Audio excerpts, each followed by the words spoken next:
এই তালের মরশুমে আপনারা তাল দিয়ে কী কী বানালেন বলুন? তালের বড়া, তালের রুটি, তালের নারকেল পিঠে, তাই তো? আজকে কিন্তু আপনাদের সঙ্গে আমি শেয়ার করব তাল ক্ষীর। এই জন্মাষ্টমীর গোপালের ভোগে এই তাল ক্ষীরটা কিন্তু অন্যতম একটি ভোগ। এই দেখুন আমাদের তাল গাছের এই বাগান, দেখতে পাচ্ছেন কত বড় এই তাল গাছ। এই তাল গাছের তালটা কিন্তু খুবই সুস্বাদু আর খুবই মিষ্টি। এই তাল গাছের গোড়ায় কত তাল পড়ে আছে, তার থেকে আমি এই সুন্দর দেখে দুটো তাল গুঁড়িয়ে নিলাম। আর এই তাল গাছের শাঁসটাও কিন্তু খুব ভালো হয়। আর এই দেখুন নারকেল আমি পাড়া থেকে ব্যাপারী এসেছিল, কিনে নিচ্ছি। এই ব্যাপারী পাড়াতে হেঁকে হেঁকে নারকেল বিক্রি করে করে যাচ্ছে। এই নারকেল আমি তার থেকে দুটো কিনে নিলাম। এই নারকেল, তাল এই সব দিয়ে আজকে আমি বানাবো তাল ক্ষীর। এটা কিন্তু খুবই সুস্বাদু আর খুবই টেস্টফুল, আর গোপালের ভোগের অন্যতম একটি উপকরণ। তবে আর কি, চলুন তাল ক্ষীর রেসিপিটা শুরু করা যাক। এই নারকেল আমি ফাটিয়ে নিচ্ছি, নিয়ে নারকেলটাকে আমি কুড়ে নেব। এই নারকেলটা আমি এই কুড়ুনি নিয়ে বসে পড়েছি। এই দেখতে পাচ্ছেন কত বড় নারকেল আর খুবই পুরু। এই নারকেলটা আমি এখান থেকে কুড়ে নিচ্ছি।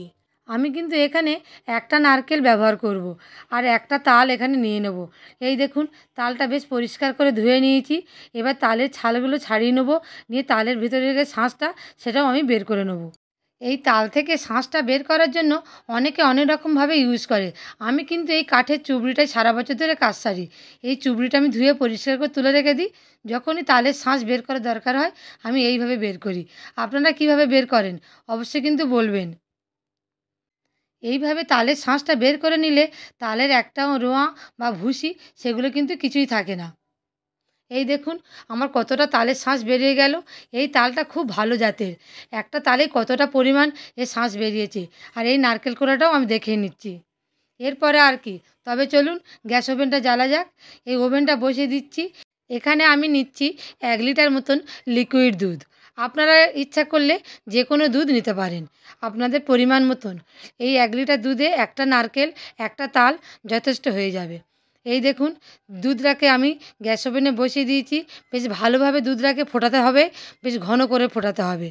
এর পাশাপাশি আমি পাশে আরেকটা গ্যাস ওভেন বসিয়ে দিয়ে তাতে সেই তালের শাঁসটাকে ভালোভাবে ফুটিয়ে নিচ্ছি। ফুটিয়ে ফুটিয়ে তালের শাঁসটাকে বেশ ঘন করে নেব।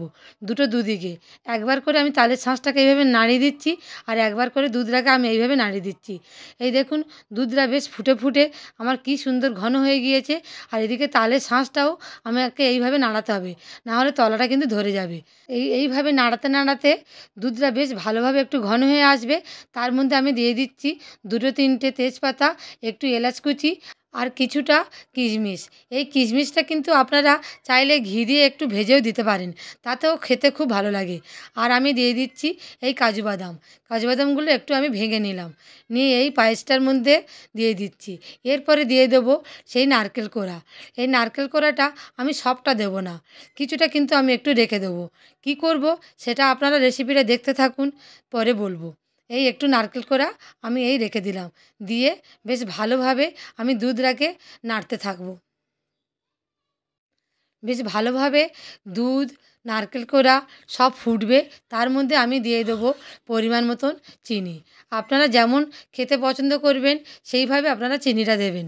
এখানে আমি নিয়েছি 1 লিটার দুধের জন্য 250 গ্রাম চিনি।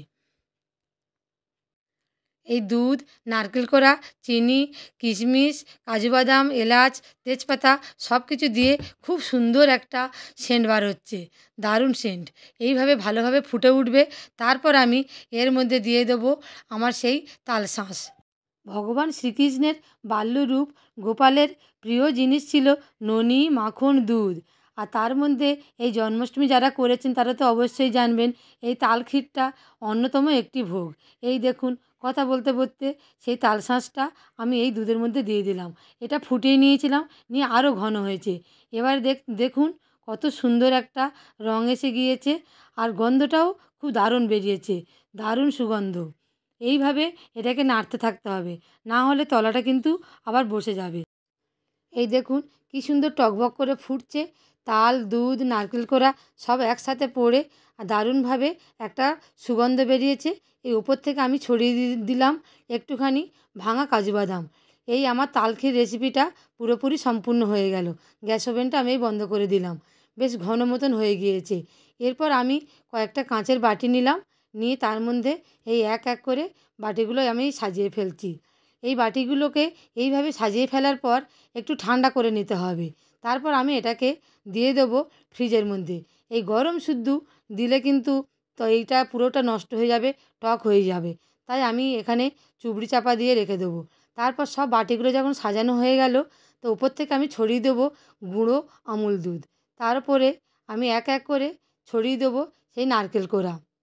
এই দেখতে পাচ্ছেন প্রতিটা বাটিতে আমি নারকেল কোড়া একটু একটু করে ছড়িয়ে দিচ্ছি, আর ছড়িয়ে দিয়েছি এই গুঁড়ো দুধ। এরপরে আমি এই উপর থেকে ছড়িয়ে দেবো ভেঙে রাখা কাজু বাদাম। এইগুলো প্রত্যেকটা বাটির ওপরে এমনি করে দিয়ে দেবো। এটা দেখতেও খুব ভালো লাগছে আর খেতেও খুব ভালো লাগবে। আপনারা চাইলে দিতে পারেন, না হলে এটাকে না দিতেও পারেন। এই দেখুন তৈরি হয়ে গেল আমার তাল ক্ষীর। আমি এইগুলোকে একটু ঠান্ডা করে নেব, নিয়ে তারপর এটা ফ্রিজের মধ্যে আমি দিয়ে দেবো। দিলে বেশ ঠান্ডা অবস্থায় আরও জমে যাবে, আর খেতে কিন্তু খুব ভালো লাগবে। এটা কিন্তু একটা ডেজার্ট। এটা যে কোনো সময় আপনারা বাড়িতে তৈরি করতে পারেন। যে কোনোভাবে খাওয়া দাওয়ার পর, দুপুরের পরে বা রাত্রের পরে বিরিয়ানি খান, ফ্রায়েড রাইস খান, তারপরে কিন্তু এই ডেজার্টটা খুবই ভালো লাগবে। আমি এই তাল ক্ষীরটা ফ্রিজে প্রায় 3 ঘন্টা মতো রেখেছিলাম। আপনারা চাইলেন সারা রাত রাখতে পারেন, কিন্তু ডিপ ফ্রিজে রাখবেন না। এই থালা ধরে আমি নিয়ে ফ্রিজে রেখে দেবো। আর এই দেখুন সন্ধেবেলা আমি বের করে দিয়েছি, বেশ কী সুন্দর টেস্ট। এই আমার জায়ের মেয়ে, আমার মেয়ে, আমার ছেলে, এরা সবাই টেবিলে খেতে বসেছে। ভিডিওটি কেমন লাগলো অবশ্যই কমেন্ট করে জানাবেন, আর পেজটিকে ফলো করে পাশে থাকবেন। ধন্যবাদ।